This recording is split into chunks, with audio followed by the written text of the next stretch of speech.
L'embarras du choix, partie 2, chapitre 4. Oui, la soirée chez Eric et Claire a ouvert le début d'une ère nouvelle, encore inconnue, le point de départ de quelque chose dont Emma n'est pas encore consciente, et donc elle a une sorte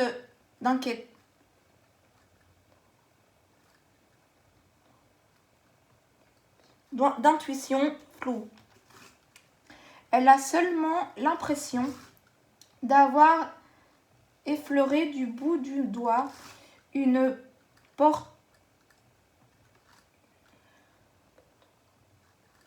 potentielle réponse à son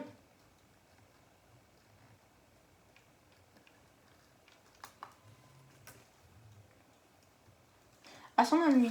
Et si elle lisait vraiment de la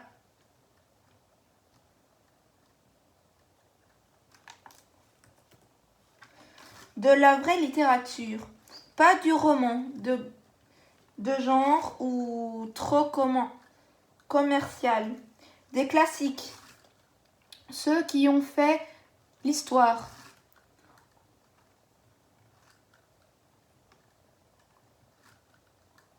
entretenu les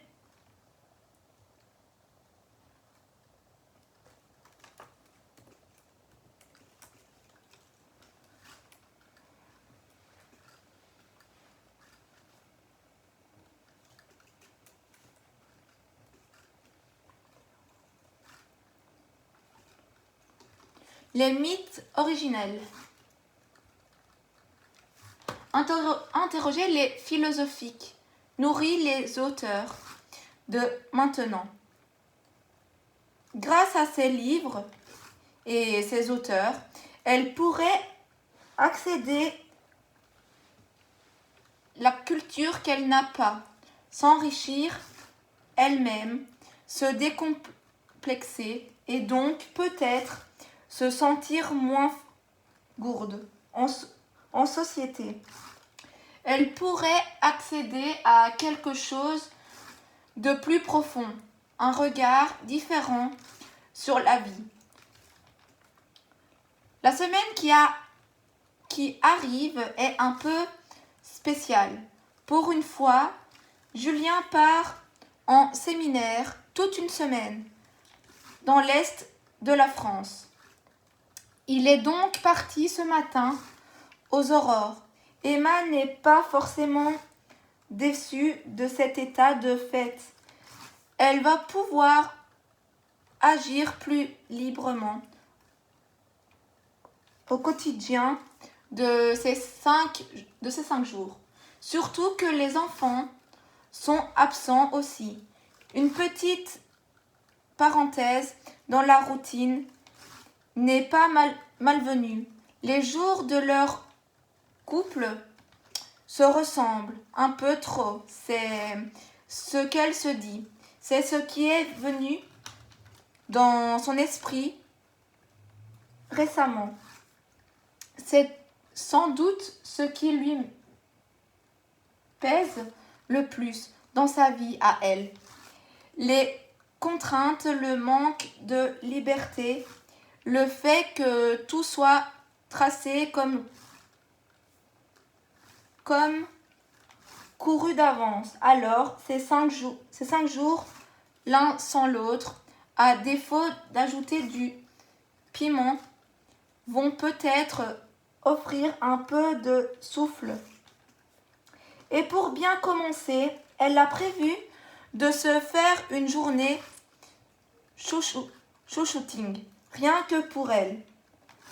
Après un plongeon dans le grand bain et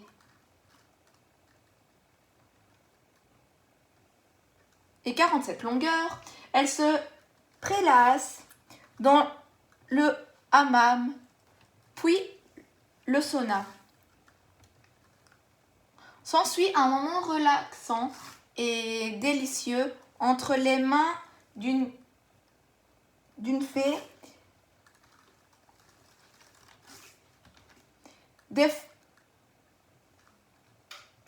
des massages. Emma ressort de là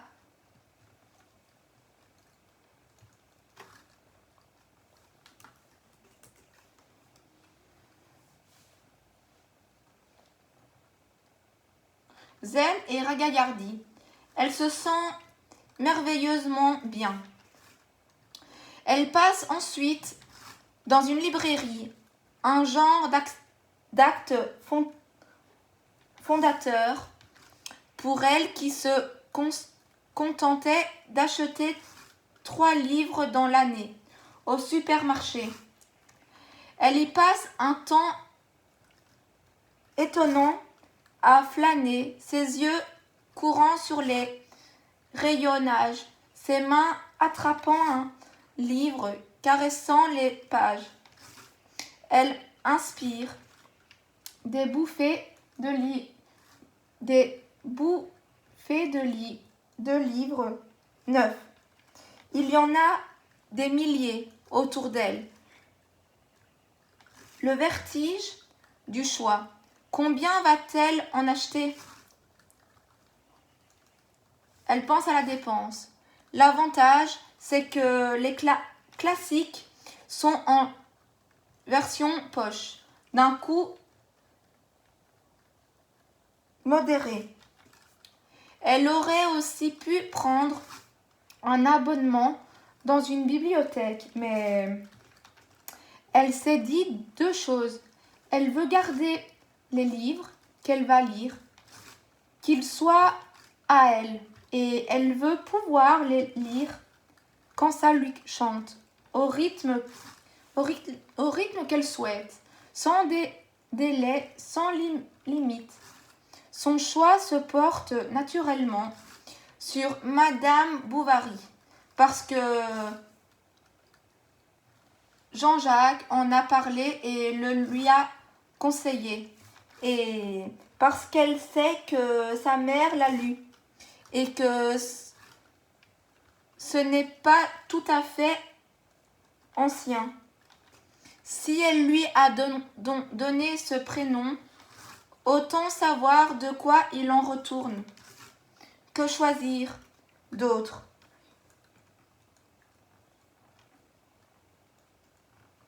Un Balzac? Un Hugo? Le rouge et le noir. Bientôt, une pile se forme dans ses bras. Étonnamment dédié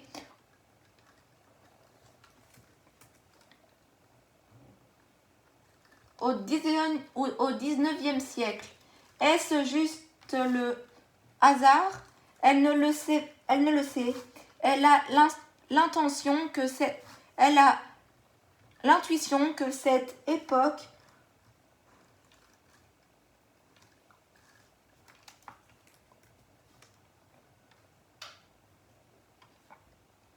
foisonnant de la grande littérature romantique lui ira à ravir, qu'elle parlera à son esprit du moment. Elle se dit que tout est là, dans cette période post-révolutionnaire.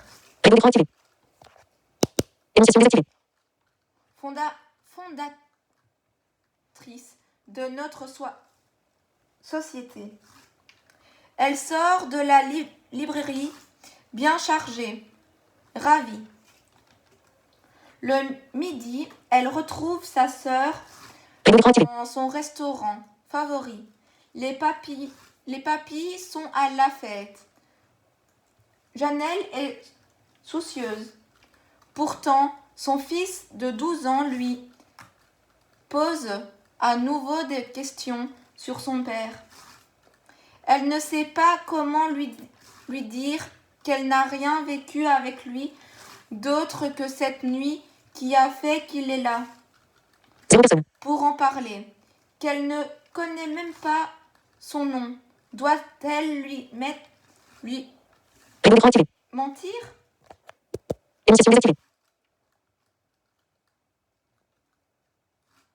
Enrober la vérité? Rester Évasive. Emma tente de l'aider comme elle peut. Et toi, ça va? Demande enfin Janelle. Oui, bien. Toujours l'amour avec Julien? Oui, bien sûr, mais tu sais, ce n'est pas comme au début.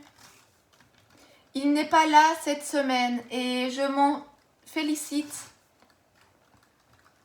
s'exclame-t-elle en riant. Janelle réprime à peine une moue interrogative. Emma s'explique.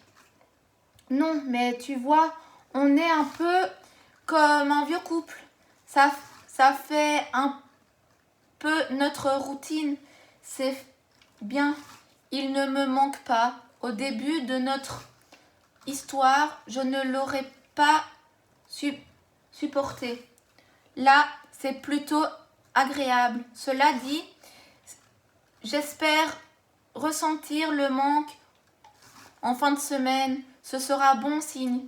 Et dans tous les cas, je serai très heureuse de le retrouver. Oui, c'est un homme bien, mon beau-frère. Tu n'es pas inquiète? De quoi serais-je inquiète? Bah, tu sais bien, l'image des hommes en déplacement, l'infidélité facile à quelques centaines de kilomètres de la maison. Écoute, je suis peut-être naïve, mais je ne vois pas du tout Julien dans ce rôle-là. Il a beaucoup trop de principes et met un point d'honneur à respecter ses engagements. Tu le connais? Oui, je suis tout à fait d'accord avec toi, mais tu sais bien, je suis la spécialiste des femmes trompées. Ne désespère pas, Janelle. Je suis sûre que tu trouveras. C'est compliqué avec Hugo. Tu sais bien, on forme un couple mère-fils tellement fusionnel, le seul vrai cadeau que la vie m'ait fait. Improvisé en plus. Oui, justement, c'est ce que tu dois lui rappeler. Il n'était pas prévu au programme. Et c'est ça le plus beau. Le reste, il est assez grand pour comprendre que les adultes font parfois des bêtises et qu'ils ne sont pas responsables de tout ce qui leur arrive. Oui, tu as raison. Bon, bien sûr que j'ai raison, conclut Emma dans un clin d'œil.